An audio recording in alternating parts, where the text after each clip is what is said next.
Sir చిన్న పిల్లలు tea, coffee తాగొచ్చా సార్? టీ, కాఫీ అనేది స్టిమ్యులెంట్స్ అండి. స్టిమ్యులెంట్స్ ఏం చేస్తాయంటే, మనం ఏది చేసినా న్యాచురల్ గా ఉండాలి. మనకి ఏదైనా ఒక పని చేయాలి, రైట్? చాలా మంది చెప్తారనమాట, నేను ఈరోజు ఆఫీస్కి పోయి వర్క్ చేయలేకపోయినా. ఎందుకు అంటే నాకు టీ దొరకలేదు.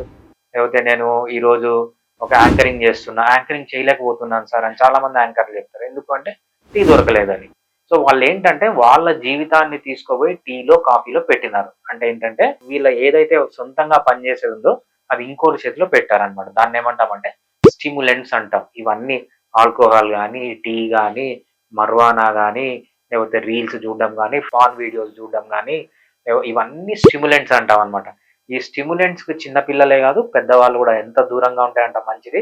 సో మీరు జీవితంలో పైకి రావాలి, వేరే వాళ్ళపైన డిపెండెన్సీ ఉండకూడదు అంటే ఈ స్టిమ్యులెంట్స్ కి చిన్న పిల్లలు దూరంగా ఉండాలి, పెద్దవాళ్ళు దూరంగా ఉండాలి. అప్పుడే మీ బ్రెయిన్ లో డోపమైన్ అని ఒక సిస్టమ్ ఉంటుంది అనమాట. దీన్ని ఏమంటామంటే పెయిన్ ప్లెజర్ పాత్వే అంటాం అనమాట. ఈ పెయిన్ ప్లెజర్ పాత్వే కరెక్ట్ గా బ్యాలెన్స్ అయితేనే మీరు అనుకున్నది జీవితంలో సాధించగలరు.